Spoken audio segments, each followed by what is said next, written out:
നമസ്കാരം. മലയാളി വാർത്തയിലേക്ക് സ്വാഗതം. പറന്നുയരുന്നതിനിടയിൽ വിമാനത്തിന്റെ എഞ്ചിനിൽ തീപിടിച്ച് യാത്രക്കാരെ പരിഭ്രാന്തിയിലാഴ്ത്തി.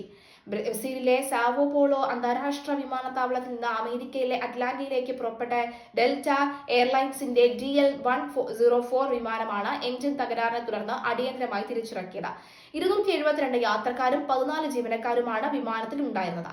എയർബസ് A330-300 വിമാനം റൺവേയിൽ നിന്ന് ഉയർന്നു പൊങ്ങിയ ഉടൻ തന്നെ ഇടതുവശത്തെ എഞ്ചിനിൽ നിന്ന് തീപ്പൊരികൾ വരികയും നിമിഷങ്ങൾക്കകം എഞ്ചിൻ ആളിപ്പടരുകയുമായിരുന്നു. വിമാനത്തിനുള്ളിലിരുന്ന യാത്രക്കാർ പകർത്തിയ ദൃശ്യങ്ങളിൽ എഞ്ചിൻ കത്തുന്നത് കണ്ട ആളുകൾ നിലവിളിക്കുന്നതും കരയുന്നതും വ്യക്തമാണ്. എഞ്ചിനിൽ നിന്നുള്ള അവശിഷ്ടങ്ങൾ താഴേക്ക് വീണ് റൺവേക്ക് സമീപം ചെറിയ തീപിടുത്തം ഉണ്ടായതായും റിപ്പോർട്ടുകളുണ്ട്. വിമാനം 4500 അടി ഉയരത്തിലെത്തിയപ്പോഴാണ് പൈലറ്റ് അപകട വിവരം തിരിച്ചറിഞ്ഞത്.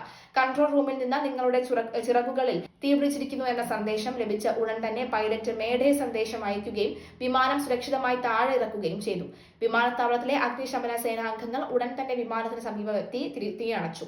വിമാനത്തിലുണ്ടായിരുന്ന ആർക്കും പരിക്കേറ്റിട്ടില്ലെന്നും യാത്രക്കാരെ ബസ്സിൽ ടെർമിനലിലേക്ക് മാറ്റിയതായും ഡെൽറ്റ എയർലൈൻസ് വക്താവ് അറിയിച്ചു. സാങ്കേതിക തകരാറിനെ തുടർന്ന് വിമാനം റദ്ദാക്കി.